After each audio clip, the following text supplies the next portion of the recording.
Hello, ici Philippe Fabignon, le producteur TV. Et aujourd'hui encore, j'ai le plaisir de vous accueillir en Guadeloupe.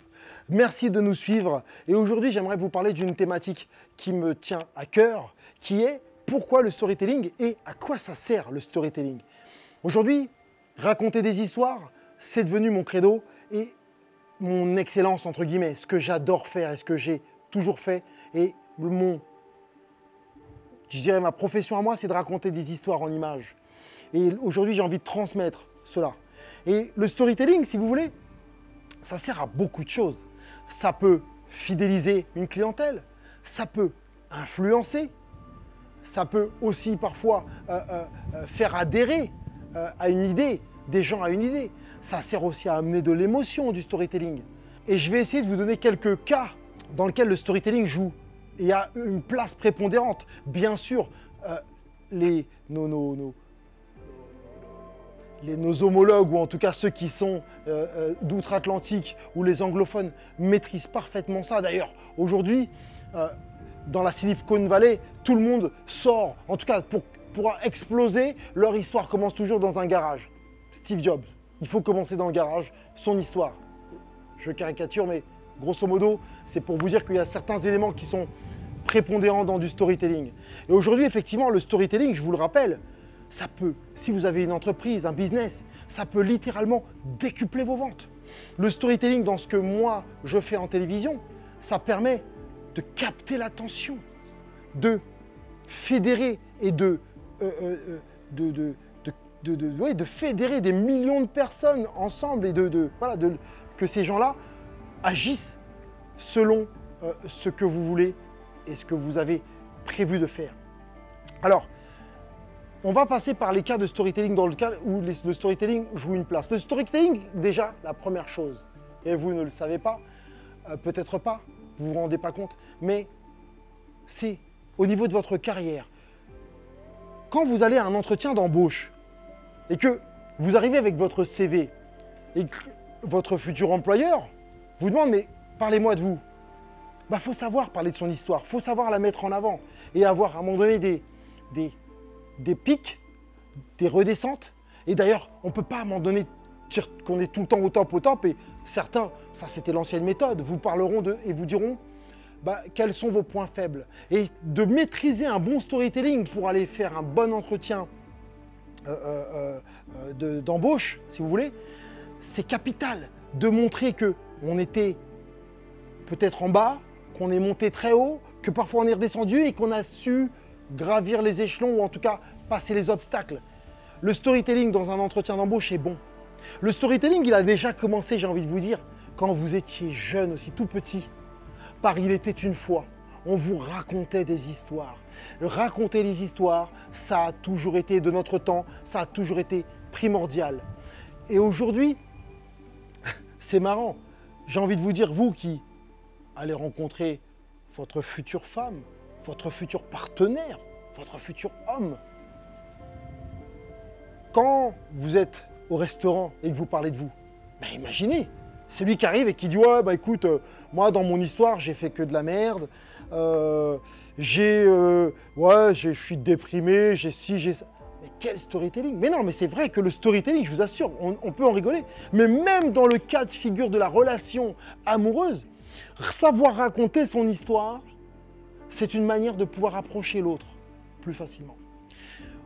Autre cas de figure, le storytelling peut aussi fonctionner. Vous qui êtes probablement chef d'entreprise ou futur chef d'entreprise, croyez-moi, et je l'ai vécu, de vouloir être le patron qui ne parle pas de lui, qui n'a pas d'histoire, mais qui ne fait qu'ordonner et donner des ordres, à un moment donné fait que vous vous coupez de vos salariés, de vos collaborateurs, vous vous coupez d'eux.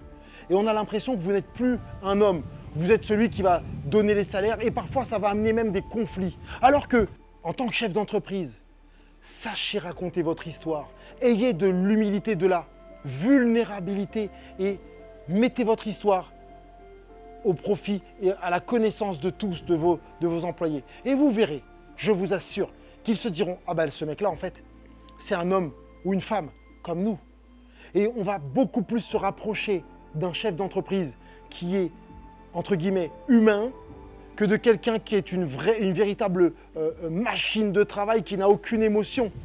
Le storytelling permet de transmettre des émotions et aussi de faire passer des idées, faire passer des valeurs, faire passer des enseignements. Et ça, en tant que chef d'entreprise, je pense, et vous devriez vous en servir du storytelling. Alors le storytelling encore, je vais aller encore plus loin. Le storytelling dans la politique. La politique, c'est simple. Là, on est avec les rois du storytelling qui viennent que vous raconter des histoires, qu'elles soient vraies ou fausses. Mais même à travers un slogan, allez, comment je peux? Il y en a plein. Le changement, c'est maintenant. Le changement, c'est maintenant. Et vous pourrez dans les commentaires me mettre d'autres slogans si vous voulez. Là, c'est celui qui m'est venu en tête. Il y a aussi marchons ensemble. Ou voilà. Dans ce slogan, le changement, c'est maintenant. Ça veut tout dire.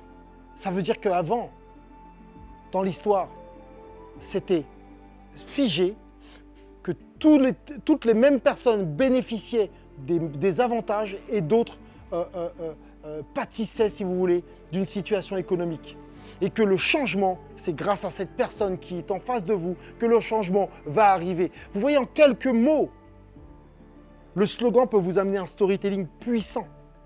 Et ensuite, c'est développé à travers des meetings et d'autres. Et ce qui fait que vous le voyez bien, c'est des centaines de milliers, voire même des fois des millions de personnes qui adhèrent à un slogan, qui adhèrent à un politicien et qui adhèrent à un storytelling, une histoire, l'histoire.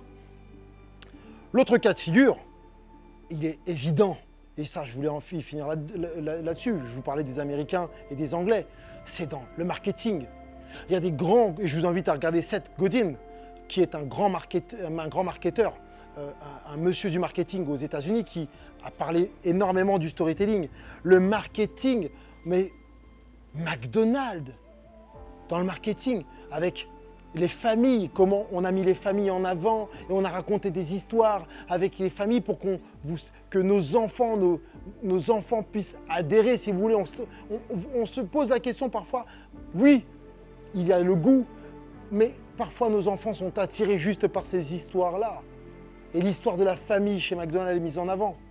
Starbucks, et encore d'autres encore, les histoires sont mises en avant. Je vous parlais au début de la vidéo. Je vous parlais de la fameuse, le fameux garage.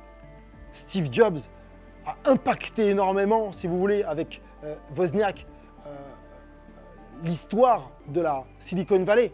Aujourd'hui, effectivement, de démarrer en bas dans sa chambre, Zuckerberg, dans son garage, Steve Jobs, amène une histoire et ça donne des valeurs et un storytelling puissant pour arriver jusqu'en haut.